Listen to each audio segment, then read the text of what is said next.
tal? Los invito, muy bienvenidos al último programa de Prevenir TV, por lo menos de este ciclo. Estamos en el programa número 24. Iniciamos este programa el 28 de septiembre, doctor Francisco Iriarte. Usted lo recuerda, ¿no? Bastante bien. Creo que ha sido una experiencia sumamente interesante porque ha permitido muchas cosas, ha permitido tener unas opiniones muy importantes, hacer investigaciones que realmente son de mucho apoyo para el conocimiento de qué es lo que ha estado sucediendo alrededor de para lo que fue precisamente elaborado este programa, que fue con la influenza pandémica. Así es, bueno, y vamos a hacer un repaso. Durante todo este programa vamos a hacer primero un repaso sobre lo que ha sido la influenza durante estos casi 6 meses que llevamos de programa. Casi. Y también vamos a hacer un repaso de los mejores programas de Prevenir TV. No están todos, obviamente, por un problema de espacio, todos fueron importantes, pero sí hubo algunos que tuvieron más impacto que otros. Pero iniciemos con el tema de lo que fue el desarrollo de la influenza durante estos casi 6 meses. Cuando iniciamos Prevenir TV el 28 de septiembre pasado, doctor, México tenía confirmados 31.594 casos de influenza pandémica y 231 defunciones.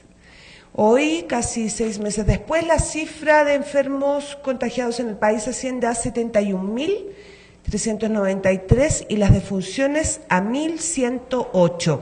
Hay que señalar que en ambos casos se trata de cifras de una muestra de los casos posibles, porque a partir de agosto pasado la Secretaría de Salud decidió hacerle la prueba de laboratorio solamente al 10% de los casos sospechosos. Aquí lo que es importante de mencionar, de acuerdo a las cifras de estos números, que los números al final de cuentas son números fríos, que de acuerdo a las expectativas realmente fue muy benigno todo lo que ha sucedido no solamente en el país, sino en el mundo relacionado con la influencia pandémica. Lo malo de todo esto es que no podemos ya declarar una victoria total, porque pues ya se han estado viendo algunos cambios en algunas mutaciones y esto seguramente habrá que tomarlo con la precaución debida, ¿verdad? Y lo que sí creo que haya dejado con muy buena información es que particularmente a los niños, al grupo de infantes en el país, ha ido modificando un poquito las cosas para hacer que se laven más las manos, que tengan un poquito de más cuidado, y seguramente eso va a traer una consecuencia de mejor salud y más productividad. Y luego más salud, mejor salud, porque pues no nada más va a ser la influenza, van a ser muchas otras cosas las que se pueden mejorar teniendo muy buen aseo, muy buen proceso de higiene. Bueno, digamos que en el caso del estado de Jalisco, la evolución desde fines de septiembre teníamos 1.834 casos confirmados y el estado ocupaba el 4º lugar a nivel nacional y alrededor de 30 muertes, eso en septiembre pasado. Sin embargo, hoy la cifra de contagiados asciende a 4.322. Si bien ha aumentado, sin embargo el Estado pasó del 4º al 5º lugar a nivel nacional, detrás del Distrito Federal, San Luis Potosí, el Estado de México y Nuevo León, y las defunciones ya son 93 acá en Jalisco. A mí me parece que ese dato es muy importante porque si bien es cierto que a nivel nacional las políticas que se siguieron fueron, realmente los resultados se están viendo, que no fueron a mayores, pero el hecho de que Jalisco haya pasado del 4º al 5º y no subió nunca a un número mayor, pues esto habla de que aún a pesar de todas las dificultades y de todas las cosas, pues se estuvo siguiendo alguna política importante, positiva, y estamos viendo que las cosas han pasado y lo podemos dejar como un manejo histórico de este problema tan severo, ¿verdad? Bueno, digamos que a nivel mundial iniciamos este programa con 319.000 casos de influenza pandémica confirmados y 4.000 defunciones. Eso a nivel mundial. Sin embargo, hoy, a casi un año de la presumible aparición en México del primer caso de virus de influenza pandémica, recordemos que todavía no hay seguridad si fue acá en México, como veremos más adelante, o en Estados Unidos. En el mundo hay menos 700.000 personas que se han contagiado de influenza pandémica y unas 17.000 personas han muerto. Bueno, el considerado caso cero, a propósito de esto, desde dónde apareció este virus de la epidemia en México, fue el niño Edgar Hernández del municipio de Perote, en el estado de Veracruz. Hernández se curó tras padecer unos días fiebre alta y malestar corporal. La empresa estadounidense de vigilancia biológica Veratec presume de haber identificado el 30 de marzo de 2009 los primeros brotes del nuevo virus en Perote, donde 1.300 personas de los 3.000 habitantes del municipio tuvieron que recibir cuidado médico a causa del virus. Pero fíjate, Paulina, que aquí son puros supuestos. O sea, también hay, en otras investigaciones y en otras informaciones, se menciona que también fueron en otros lugares, que fue, por ejemplo, en California, donde fue el inicio de todo esto. Entonces, hay muchos datos que probablemente jamás sabremos desde ese punto de vista, porque hay muchas informaciones relativas a esto, y no sabemos si haya alguna otra intención para el manejo de esto. Lo que sí es cierto es que de los primeros sí fue en México, no puedo decir que el primero, pero sí de los primeros fue en México. Y de ahí se registró una importante cantidad de enfermos en Perote, ¿no? Y entonces ahí fue que se empezó a tener eso. Pero también lo importante es que ahí fue, con este niño, la decisión de emitir la alerta, ¿no? De México. Que fue precisamente en una zona donde había mucho cerdo. Así es. Entonces ese es el punto, y ya te acordarás cómo se vinieron las demás cosas para la declaración de que entonces fuera pandémica y no porcina, de todo ese tipo de cosas. Pero me parece que sí es importante, son fundamentos, son situaciones que fundamentaron todo este problema, ¿verdad? Bueno, digamos que a partir del 30 de marzo, cuando se habla de estos primeros brotes del virus, las autoridades mexicanas dan la alerta a la Organización Mundial de la Salud, y posteriormente la Organización Mundial de la Salud en junio de 2009 declara la alerta pandémica en todo el mundo, ¿no? En la fase 6. Sí, esto generó que en el país se tomaran decisiones muy dolorosas, como de suspender clases y suspender actividades de tipo económico. El cierre del comercio, eso sí, fue muy pero yo creo que es importante mencionar que, si bien es cierto, aquello tuvo un impacto fuerte en la economía, pero también es cierto que ya veníamos arrastrando una situación económica muy severa, por un lado, y por el otro lado es que las críticas pues podrán ser muy ciertas, pero no podremos saber qué hubiera pasado si no se hubiera hecho, porque se hizo. Entonces, yo creo que aquí el resultado fundamental de esto es que los resultados, y valga la redundancia, a finales, después de tomar casi un año de experiencia en esto, pues son realmente que se pudo detectar un virus muy agresivo, que pudo detectarse a tiempo, y que las medidas que se pudieron seguir fueron las más adecuadas seguramente para poder manejar y encontrar con que el resultado de esto que tenemos en este momento, que ya lo mencionaste, pues fueron las más adecuadas.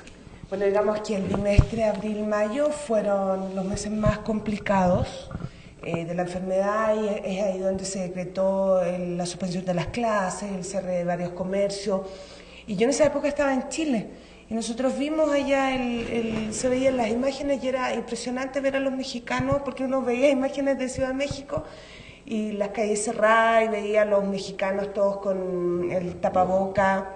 Era como que, no sé, era un tema como que se iba a acabar el mundo. Era realmente muy fuerte la imagen que se veía. No, pero pues esto posteriormente lo estuvimos viendo en otros lugares, Sí. que pasó lo mismo. Sí, por supuesto. Y nada más haciendo un recordatorio de lo que pasó también Los primeros días, ¿no? sí, Los pero prejuicios también lo por que los pasó mexicanos en otros con países. la influenza aviar que pasó en Asia, en Asia, donde hubo todo ese tipo de situaciones tan desagradables, que hubo una generación de situaciones tan severas. Fue en China, ¿verdad? En China fue, en que la decisión también de bloquear muchas cosas del turismo y todo ese tipo de cosas, pues son situaciones que ahora tuvimos que estar nosotros padeciendo, Ajá. ¿verdad? Entonces así fue como estuvo ese momento tan dramático. Sí, porque bueno, ocurrió que los argentinos fueron de los primeros, por ejemplo, en suspender los vuelos con México, y a los pocos meses fueron ellos los que tuvieron uno de los mayores brotes en Sudamérica, sí, junto con Chile también. Así es, pero en Argentina es donde ha habido más muertes Sí, en así todo es, esto. donde Sí. hubo más muertes. Bueno, después hubo un incremento fuerte de la enfermedad en julio y en septiembre. A continuación, la enfermedad nunca ha disminuido en sus números, pero sí en la progresión, digamos, eso sí se ha ido deteniendo.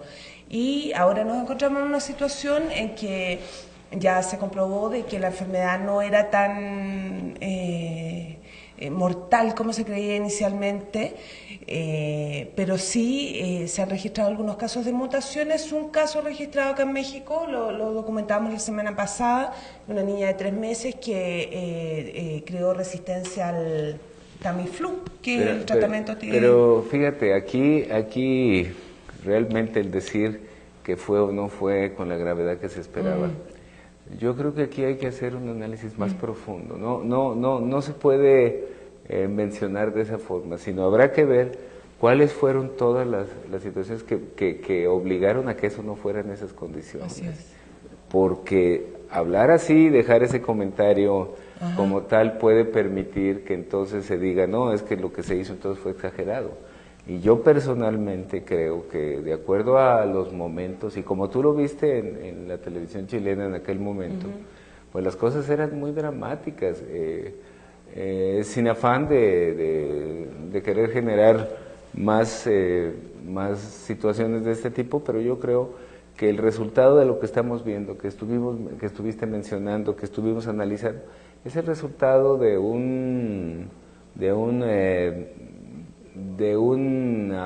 trabajo que se hizo a nivel federal y a nivel estatal, que pudieron dar este tipo de resultados.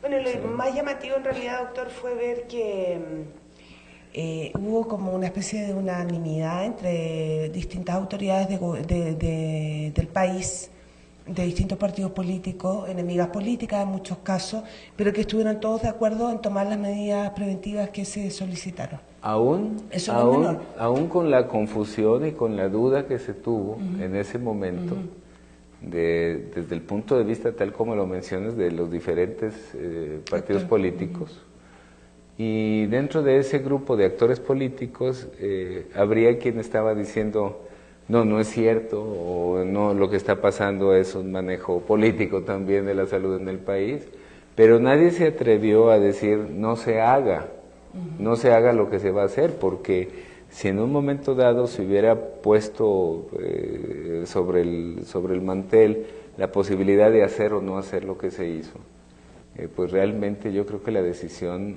fue dramática, fue impactante, pero al final de cuentas se salvaron vidas con esto, y eso es el punto fundamental. Bueno, digamos por último que el gobierno mexicano adquirió 30 millones de vacunas que ya se están aplicando, se han aplicado 8 millones de vacunas, desde fines de noviembre pasado se están aplicando. Hay una campaña ahora que se espera que se extienda hasta fines de junio, y bueno, se espera que se aplique el biológico a la mayor cantidad de personas, especialmente las mujeres embarazadas, son los menores de 23 meses creo que son, ¿no? No, son 36, pero la idea de esto es que toda la gente que tenga acceso a la vacuna se la debe de aplicar. Todas esas políticas nefastas de mencionar que la vacuna, que tiene sus reacciones, todas las vacunas tienen reacciones. Pero si tú recuerdas, en más de alguna ocasión, durante toda la serie de estos programas, estuve mencionando que las vacunas, para que tengan su mejor efecto, tienen que pasar con 4 procedimientos que son fundamentales. Primero, la fabricación. Si es una vacuna con todas las características de calidad. Y para ponerla para utilizarla ya en seres humanos, pues ya pasaron por determinados factores. No se puede poner eso así libremente, independientemente del país que la produzca, porque eso es importante. Después de eso es el transporte, es la conservación del biológico en condiciones ideales, es decir, entre 2 y 8 grados centígrados, en una infraestructura que tenga las condiciones características para eso.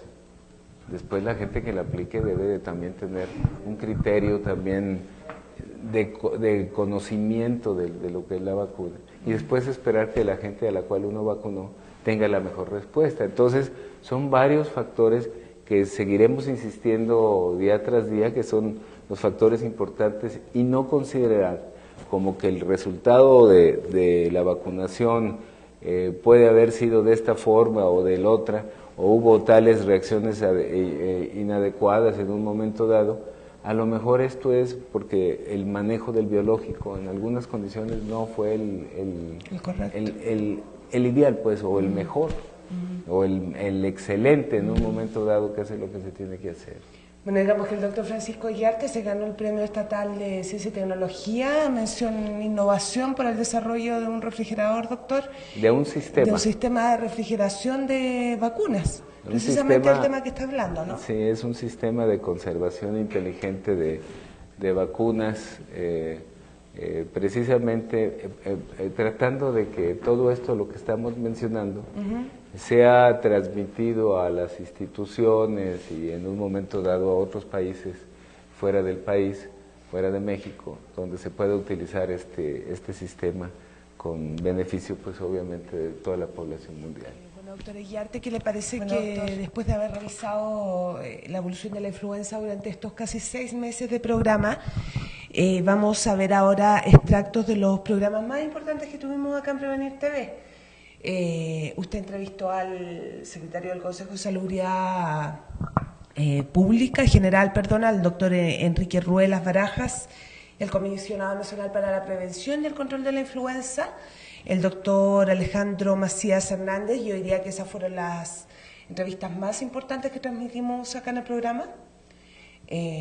Bueno, también hicimos un recorrido por la trayectoria profesional de su padre, que su última aparición pública fue acá en Prevenir TV, en nuestro primer programa, el 28 de septiembre, y posteriormente el 19 de septiembre, tras su fallecimiento. No, el 15 de octubre. Perdón, posteriormente, tras el 19 de octubre, hicimos un programa homenaje tras su fallecimiento el 15 de octubre.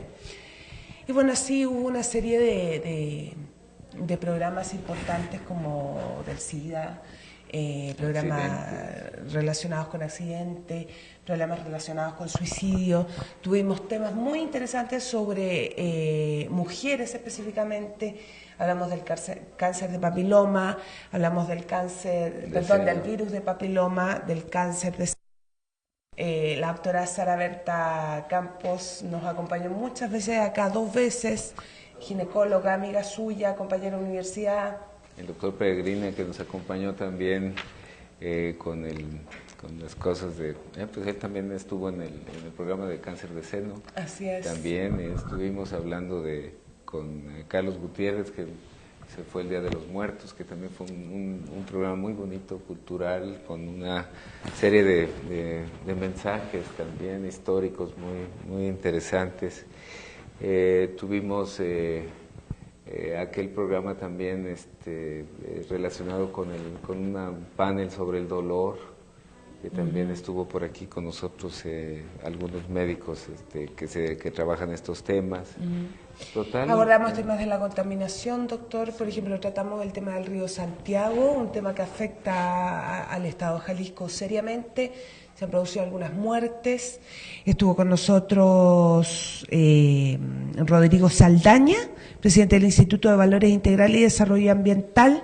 Él es un activista que ha hecho muchos esfuerzos por solucionar el tema del río Santiago. Que por cierto, para el sábado próximo van a tener un congreso, que hay el Congreso de Lagos Vivos, y que tienen la oportunidad de hacerlo ahora en Chapala, y van a tener una mesa redonda muy importante ahí en El Salto, también exactamente alrededor de todo lo que ha estado sucediendo ahí. Bueno, los invito entonces a ver un resumen de la mayoría de estos programas que hemos comentado acá, y espero que sea de su agrado. Pues ahora quiero ya dejar para el último lo que es primero. Y lo último, lo que es primero, es exactamente honor a quien honor merece. Y quiero agradecer a mi señor padre, a mi padre, el hecho de esto. Aquí estamos en este programa. Bueno, yo tengo un hijo muy inquieto que siempre ha buscado sobresalir en varios aspectos. Es una cosa nueva que creo que es la primera vez que un médico se atreve a hacer esto que está haciendo.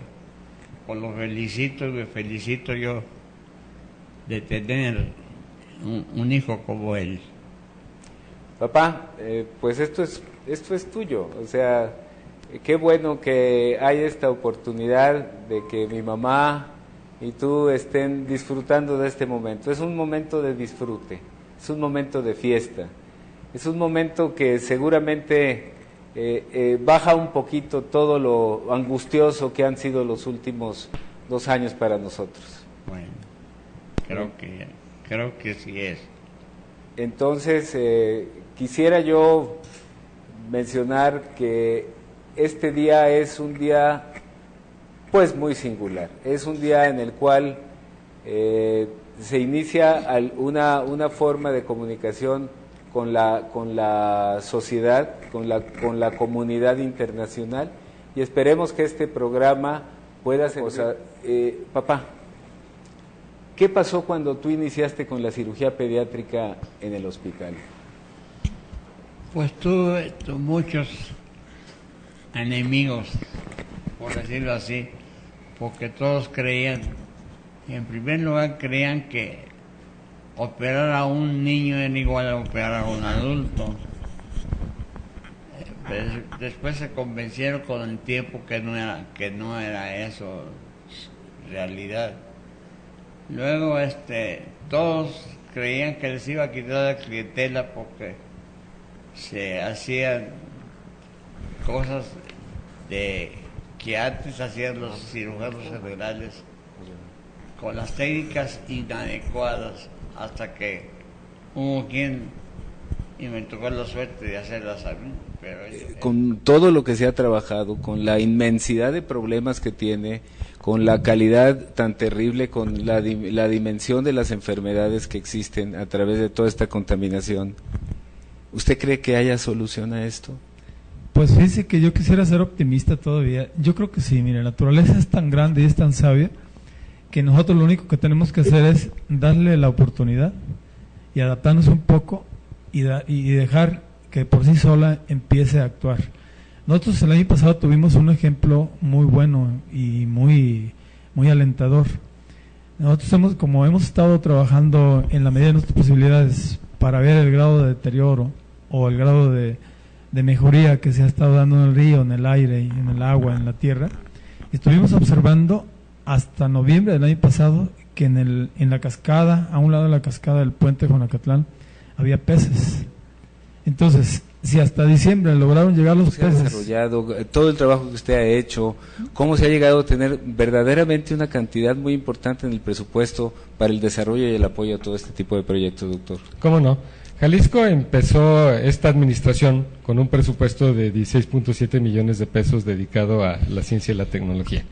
Gracias en buena medida a, obviamente, la visión del señor gobernador y el presidente del Consejo de Administración del órgano de gobierno del COCIJAL, que es el ingeniero Alonso Ulloa, hemos podido incrementar de manera sustantiva al grado de que este año estamos concluyendo con 309 millones de pesos. O sea, el brinco es muy sustantivo, ¿no? De 17, de 17, sí, 16.7. O sea, ¿en 3 años? En 3 años pues llegamos. Ni el melate, doctor, como dijo usted. Sacamos el melate. Sí. Pero lo interesante es lo que hemos hecho con ese dinero, ¿no? Y eso obviamente se refleja en los resultados. A la gran cantidad de pacientes con dengue, yo quiero aquí mandar un mensaje a toda la comunidad médica, antes que nada, para que seamos muy juiciosos a la hora de determinar un diagnóstico.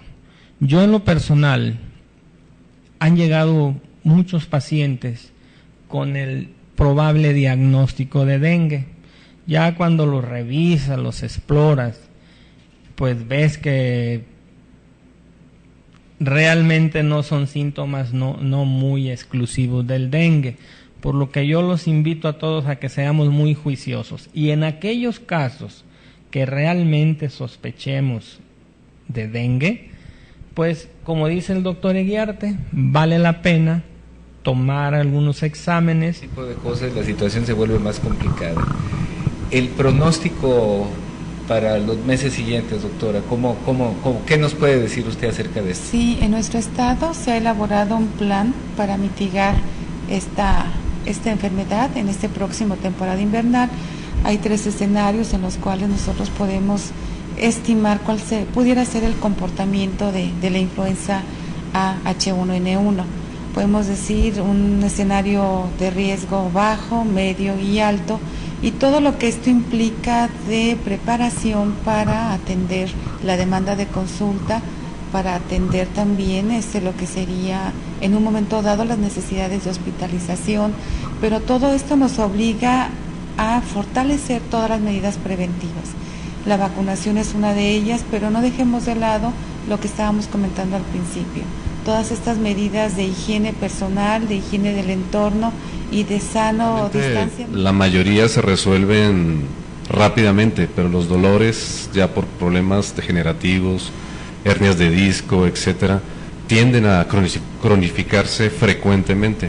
Y realmente es un reto para al cirujano manejar este tipo de dolor sin caer en el extremo de querer manejar todo con cirugía, por ejemplo.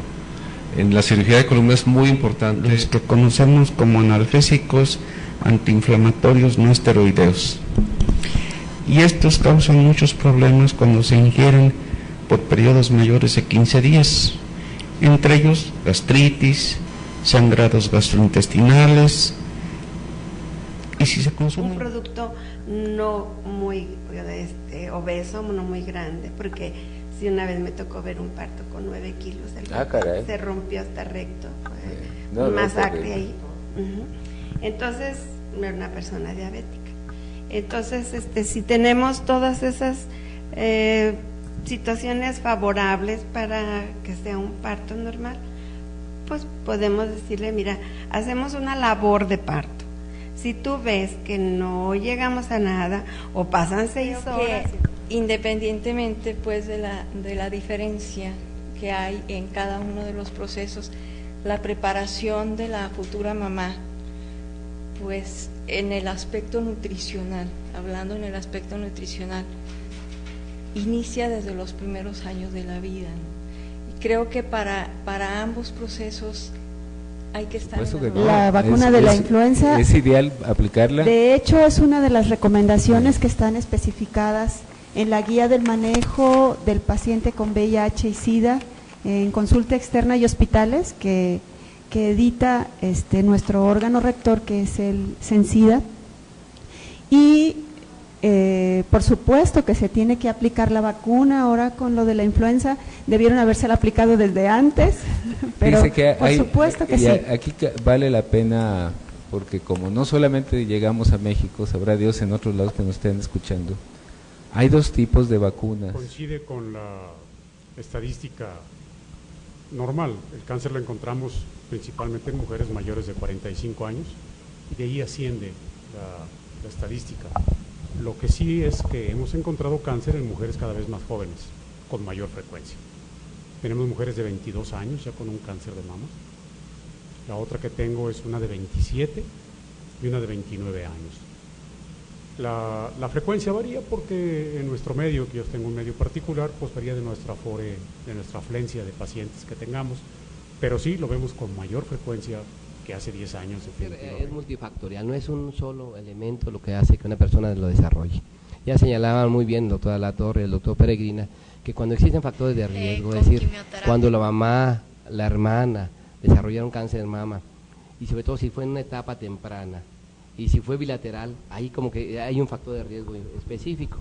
Ya señalaba también el doctor Alatorre muy bien que existen algunos cambios cromosómicos que algunas personas que tienen esos alteraciones en el cromosoma 13 o 17 pueden tener un riesgo hasta de un 60. Sí, de entrada tendríamos que definir bien de qué estamos hablando. El suicidio es una manifestación de una serie de patologías, de una serie de problemas, de una serie de conflictos.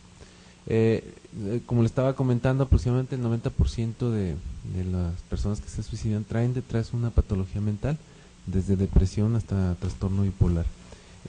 Sin embargo, a pesar de tener la patología, necesita uno condiciones que lo empujen a uno, que nosotros les llamamos factores desencadenantes. Entonces una persona comienza a tener ideación suicida, que es la ocurrencia de decir, bueno, si yo muriera, yo creo que estaría bien. Después de la ideación, la gente se le hace como muy repetitiva la idea. Nosotros le llamamos rumiación porque están todo el tiempo con la idea y luego comienzan a planearlo, comienzan a establecer. Pues es muy frecuente, doctor, casi va al 10 o al 15% de la población. En niños es mucho más frecuente que en niñas, se dan más problemas de lenguaje, de aprendizaje en niños. Y en personas adultas, pues las alteraciones neuropsicológicas se ven, por ejemplo, en personas que sufren un infarto cerebral y pierden el lenguaje, algunos en edades productivas, entre los 45 años a 60. El mío específicamente va dirigido a lo que es la rehabilitación motriz de niños con problemas neurológicos o con posibles problemas neurológicos, ¿sí? Niños de riesgo que se llaman. ¿Tú eres argentina? Yo soy argentina. Dentro de... La pregunta fue con la intención de conocer... Que depende de la presidencia y que fue creado en 1841. Es el organismo más antiguo de toda la Administración Pública Federal y tiene una particularidad muy interesante porque está creado en la Constitución mexicana dentro del capítulo, dentro del artículo que define las facultades del Congreso. Y sin embargo, cuando se define, se dice que el Consejo dependerá directamente del Presidente de la República sin intervención de ninguna Secretaría de Estado. Y esto lo hace un organismo híbrido porque por una parte depende del Poder Ejecutivo, pero tiene facultades cuasi legislativas. Todos los acuerdos que toma el Consejo son de carácter obligatorio y así lo dice la Constitución en todo el territorio nacional.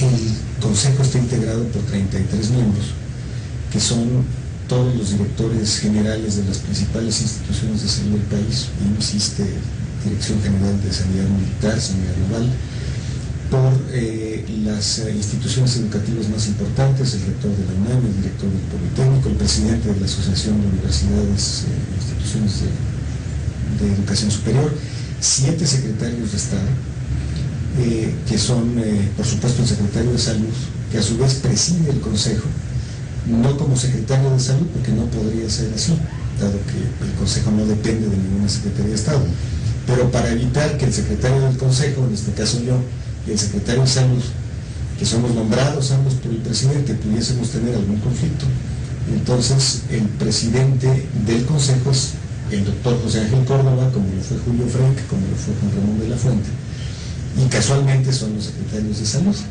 Entonces que yo, aun cuando soy nombrado por el presidente, le respondo de Porto, en este caso el doctor Córdoba. Bueno, hay 7 secretarías de Estado, por supuesto salud, está educación, está Hacienda, está comunicaciones y transportes, Semarnat, agricultura, todas las secretarías que de una u otra manera tienen que ver con la salud.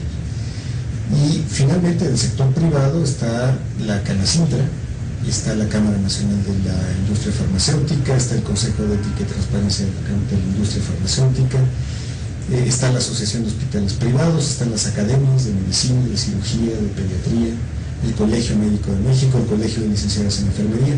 Tienes un órgano muy poderoso, tanto en términos jurídicos, legales, por las facultades. Buenos días, ¿cómo está usted? ¿Qué tal, doctor? Muy buenos días. Usted tiene un montón de títulos, doctor. Me gustaría que nos mencionara cuál es en este momento, cuál es su puesto relacionada con la influenza. Sí, yo soy médico internista e infectólogo, tradicionalmente dedicado al control de infecciones hospitalarias en el Hospital de Nutrición, el Instituto Nacional de Ciencias Médicas y Nutrición, y fui designado como comisionado especial para la atención de la influenza en México desde octubre del 2009. Y dentro de todo este panorama, pero en eso es lo que me digo, tuvimos un poco de suerte. Y eso tenemos que aprenderlo en el legado también para lo que nos va a dejar. Esto nos debe enseñar y esto nos debe servir para estar mejor preparados para lo que necesariamente va a venir.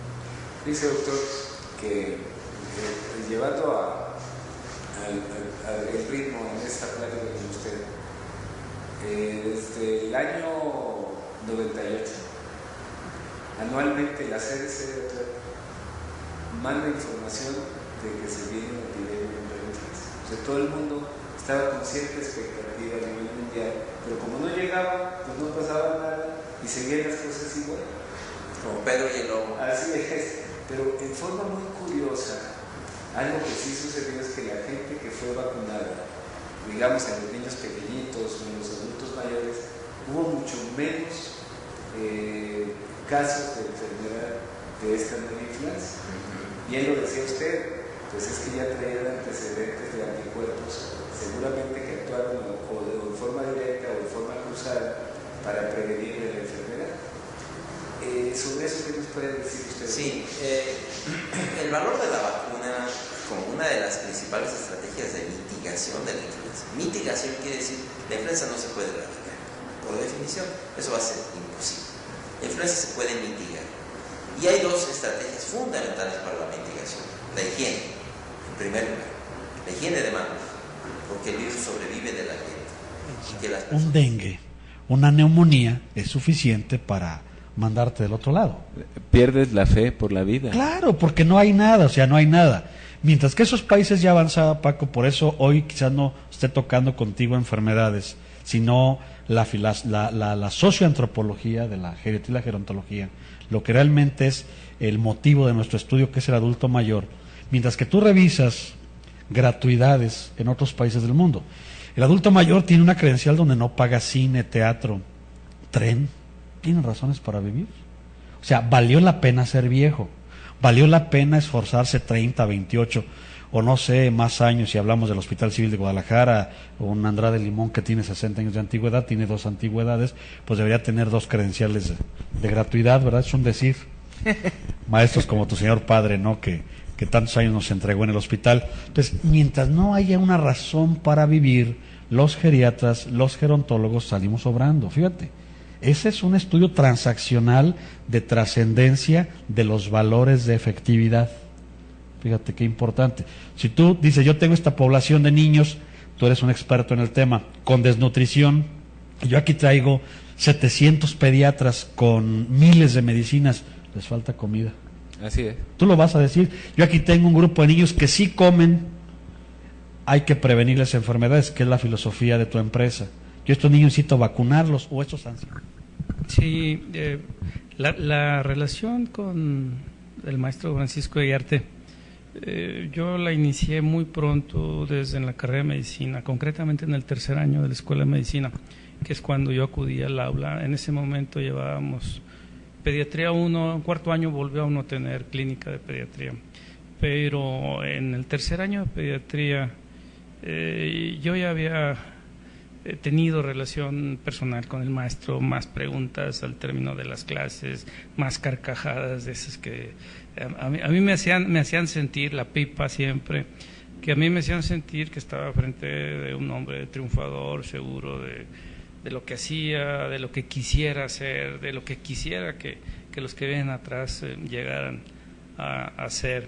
De hecho, pero sin el contacto personal, puede decirse que yo ya había establecido relación con don Pancho, porque en 1957 yo entré a la escuela de medicina. Entonces alrededor de las 10 de la mañana entrábamos a las 7 y alrededor de las 10 nos cruzábamos al jardín botánico cuando había fondos para comprarse una Coca-Cola en una cafetería, era más bien una nevería, se llamaba La Reina, y Jesús se va a acordar bien de ella. Entonces nos dábamos los grajos, los de primer año, el privilegio de irnos a tomar un refresco ahí, pero traía un doble sentido, era el estar como a 2 o 3 o 4 mesas de donde estaban los grandes actores, el grupo de los troglos, el grupo de los tejanos, del Mexamer, y nosotros allá a 3 mesas de distancia, con una Coca-Cola para que rindiera pues 3/4 de hora por lo menos, ¿no? Pero con los sensores abiertos.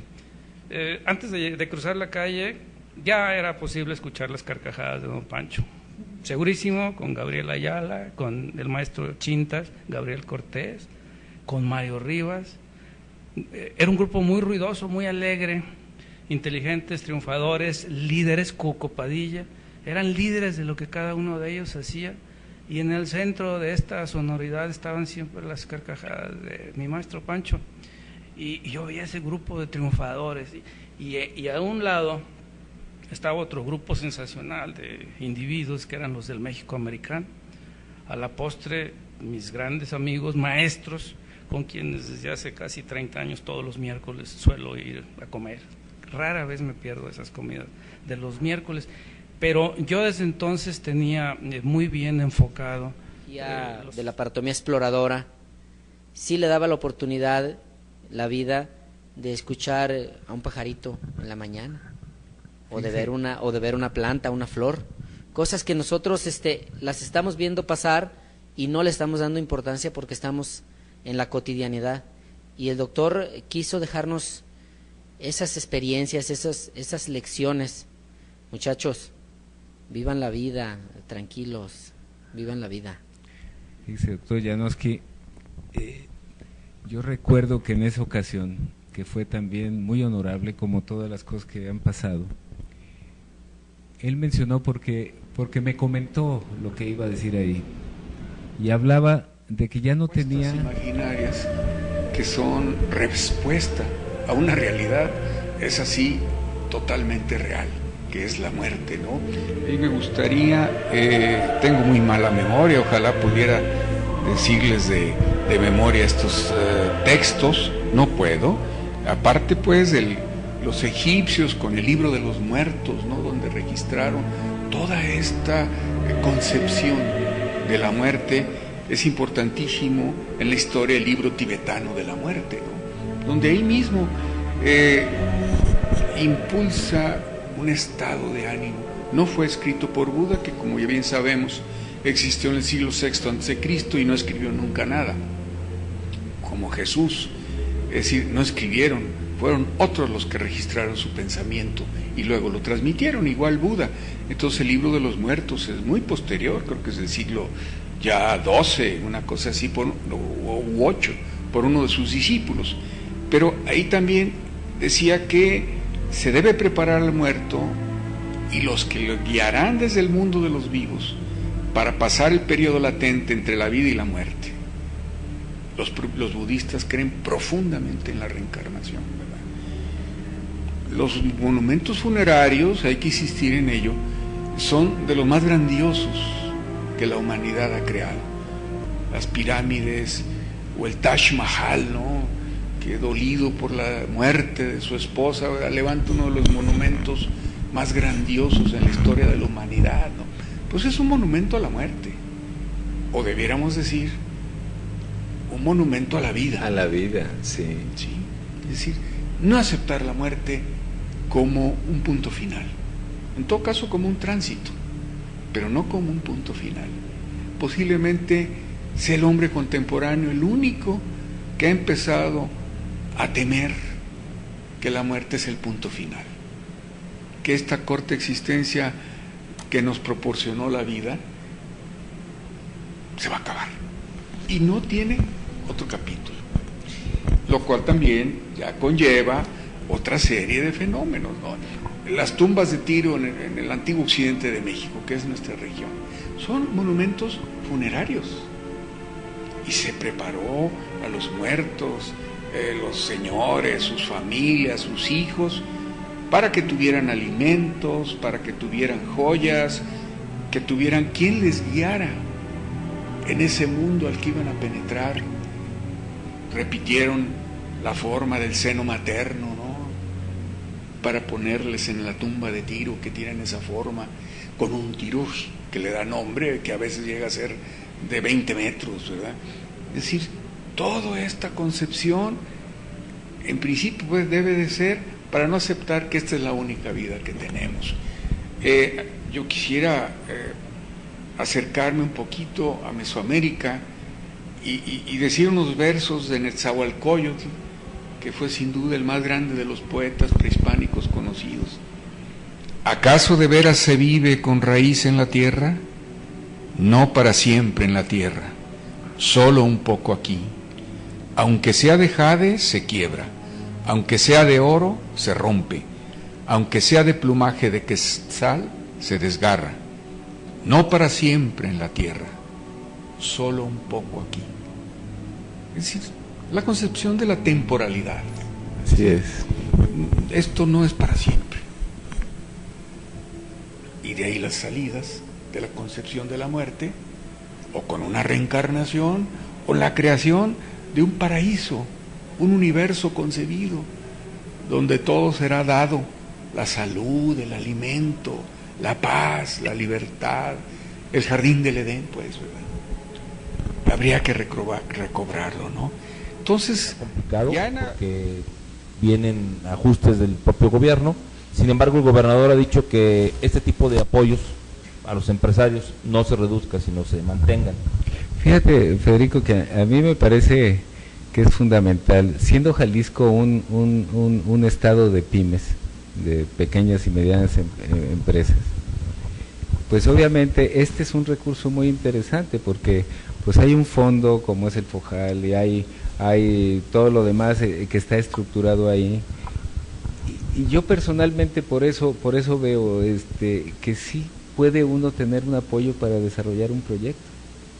Sí lo puedes tener, industriales que tengan que ver con, incluso hay apoyos para las mujeres muy específicamente a través del programa Microjal, que les permiten a las señoras, ese tipo de señoras que son muy luchonas y que a veces se quedan a cargo de la familia porque el marido se va a Estados Unidos a buscar mayor sustento, y las señoras pues, se quedan a veces sin mucho apoyo mientras el marido se coloca. Hay apoyos para que ellas puedan hacer cooperativas para enlatar conservas, cooperativas para que puedan tener hasta paleterías estéticas. Cambiar el rumbo y sobre todo las expectativas de vida para la gente que padece diabetes, pues han ido incrementándose de una forma importante.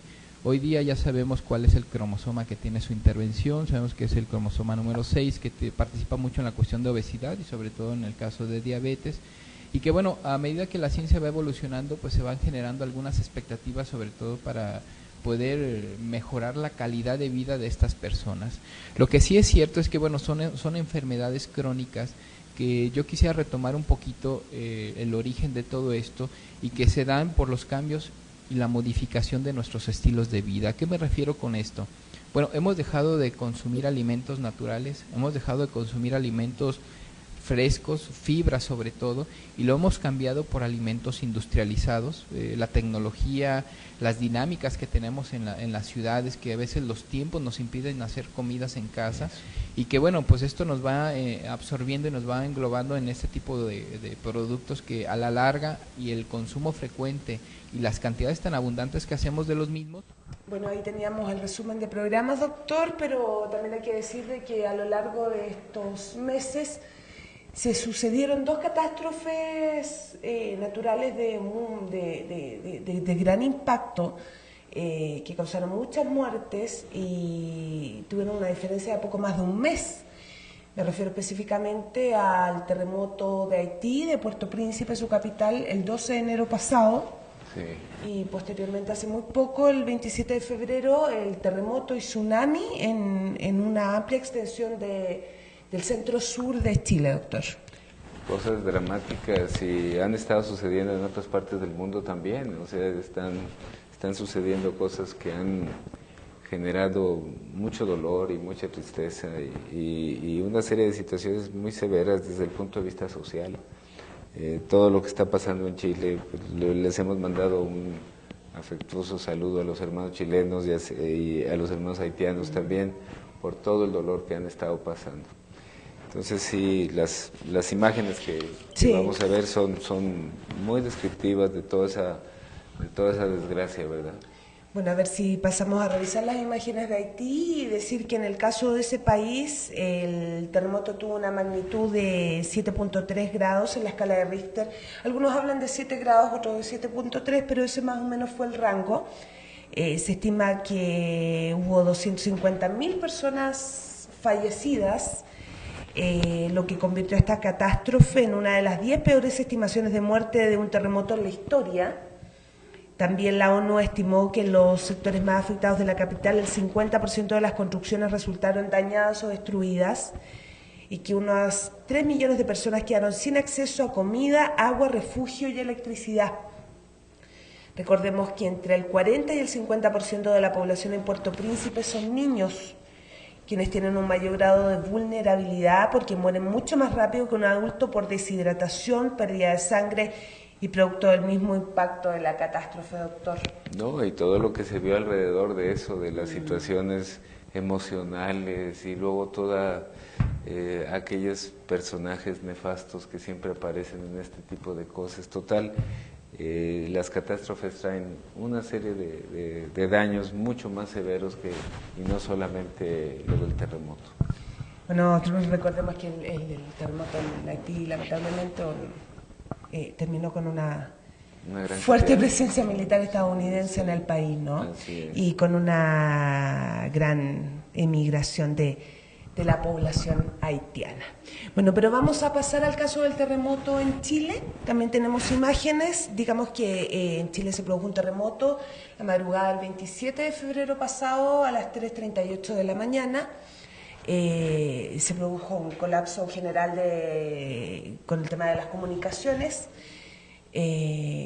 No se dio una alerta oportuna de tsunami, lo que significó la mayor cantidad de muertes. En un principio se hablaba de 800 muertes, sin embargo después se volvió a hacer un conteo y la verdad se trata de alrededor de 400, poco más de 400 muertes, lo que no deja de ser menor, por supuesto. Esta situación, el terremoto en Chile, digamos que tuvo una magnitud muy superior a la que tuvo Haití, fue de 8.8 grados en la escala de Richter, fue uno de los 4 terremotos más fuertes del mundo. Chile, sin embargo, tiene el récord. En 1960 tuvo un terremoto de 9.6 grados en la escala de Richter, que destruyó la ciudad de Valdivia. Pero solamente Valdivia. La diferencia con esto fue que abarcó todo el centro sur del país, donde se concentra la mayor cantidad de la población del país, además. Y bueno, se piensa que hay 2 millones de personas damnificadas. Independientemente de la cantidad de muertos que también hay. Probablemente la estructura de los edificios y todo esto pues estuvo en mejores condiciones que en Haití, o sea, siendo una cosa un aspecto comparativo entre uno y otro, pero porque el de Haití fue menor, Fue menor, pero el resultado de eso fue mucho más grave que el otro. Fue mucho más grave que el otro, Así sí. Bueno, y esos fueron los casos de catástrofes naturales en ambos países. En ambos países se tuvo que activar una fuerte campaña sanitaria para evitar enfermedades, siendo en Haití el caso más dramático porque quedaron muchos cuerpos debajo de los escombros, lo que provocó una situación de difícil control allá, a diferencia de Chile, donde prácticamente fue una situación que no se vio. Se activaron los procesos de vacunación inmediatamente al personal que estaba rescatando los cuerpos, rescatando a la gente o levantando escombros. Se les aplicó inmediatamente la vacuna antitétano, la vacuna contra la hepatitis, y ya se adelantó la vacuna contra la influenza pandémica en muchos de los casos también. Yo aquí quiero hacer una situación nada más de comentario, porque independientemente de que se haga ese tipo de trabajos preventivos, que obviamente son fundamentales, y que además la vacuna de la hepatitis pues son 3 dosis, hay que poner una segunda dosis. Pero ahora que, como lo comentábamos hace rato, hubo un gran apagón, una gran falta de energía anoche, ¿y dónde están todas esas vacunas conservadas? Ajá. Entonces ese es un problema que realmente es muy severo, el hecho de no tener una infraestructura que pueda permitir, pues cuando menos soportar alguna de las cosas para esto, para poder tener en mejores condiciones los biológicos que se aplican. Esa es una cosa muy delicada. Bueno, habría que investigar qué fue lo que pasó, ¿no? El apagón no fue tan extenso en todo caso. Yo creo que fue más extenso el apagón que se produjo después del terremoto, doctor. Sí, ahí pasaron muchas horas sin luz. Sin agua y sin muchas cosas. Sin muchas cosas, así es. Bueno, se nos acabó el tiempo, ya nos vamos, se acabaron los programas de Prevenir TV, por lo menos en este primer ciclo. Doctor, sus últimas palabras. Pues yo quiero comentar que ha sido una experiencia muy, muy importante, con la noticia de que vamos a seguir con unos programas más, obviamente ahora con el tema Prevenir TV solamente, mientras vemos a ver si las características de la difusión de esto nos permite seguir con más programas, pero pues te agradezco mucho. Ha sido un trabajo de investigación y pues ha sido un trabajo grande. Quiero también darle las gracias a mi hijo, a Juan Pablo, a todo el grupo que participó aquí con nosotros, a todas las empresas que estuvieron alrededor de nosotros para el desarrollo de este programa, y pues buenas tardes, buenos días, buenas noches en cualquier parte del mundo. Nos vemos hasta la próxima.